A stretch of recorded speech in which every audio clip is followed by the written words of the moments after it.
জি বলেন। আমার আমার প্রশ্ন হলো, জুমার দিন প্রথম কাতারে জায়গা আগে থেকে কোনো ব্যক্তির জন্য সামাজিক প্রভাবশালী বা অর্থশালী জায়নামাজ পেতে দখল করে রাখা যাবে, এবং পরবর্তীতে যদি আরো জায়গার দরকার হয় তাহলে প্রথম কাতারের মুসল্লিদের দ্বিতীয় কাতারে সরে যাওয়ার জন্য অনুরোধ বা বাধ্য করা যাবে? জাযাকাল্লাহু খায়র। বিসমিল্লাহির রহমানির রহিম, আলহামদুলিল্লাহ ওয়াসসালাতু ওয়াসসালামু আলা রাসূলিল্লাহ ওয়া আলা আলিহি ওয়া সাহবিহি আজমাইন ওয়া বাদ। প্রশ্ন করেছেন ভাই যে জুমার দিনে জুমার সালাত বা খুতবার জন্য সেখানে প্রথম কাতারে বা দ্বিতীয় কাতারে বিশেষ জায়গাগুলি বরাদ্দ করা বিশিষ্ট ব্যক্তিদের জন্য কি জায়েজ?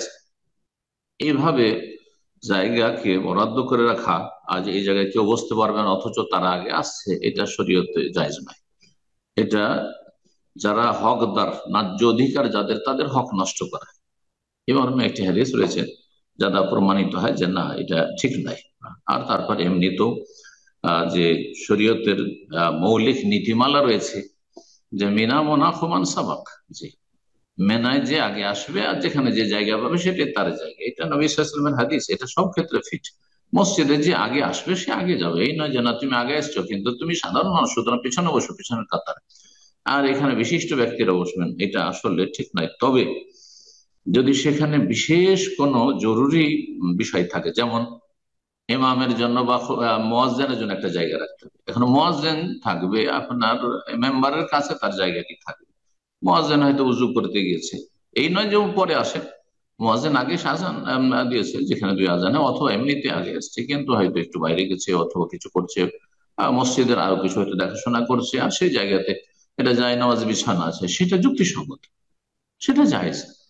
এইরকমই দেশের রাষ্ট্রনায়ক তিনি মসজিদে আসবেন, অথবা বিশিষ্ট এমন ব্যক্তি, নেতৃস্থানীয় ব্যক্তি যিনি যিনি আসবেন, যিনি সাধারণ মানুষের মাঝে পিছনে বসে গেলে সেখানে সিকিউরিটির ব্যাপার স্যাপার আছে, সেখানে নিরাপত্তার প্রয়োজন রয়েছে তার জন্য বা তাদের জন্য, সুতরাং তাদের জন্য বিশেষ জায়গা যদি রাখা হয় এটা প্রয়োজন। কিন্তু এমনিতে গ্রামের সাধারণ প্রভাবশালী মানুষ, তারা আগে আসবে না পরে আসবে, কিন্তু তাদের সামনে জায়গা রাখতে হবে যেহেতু তারা মসজিদের বড় ডোনার হয়তো, অথবা মসজিদের তারা দায়িত্বশীল হয়তো, না, এটা এগুলো জায়েজ নয়, এটা জায়েজ নয়।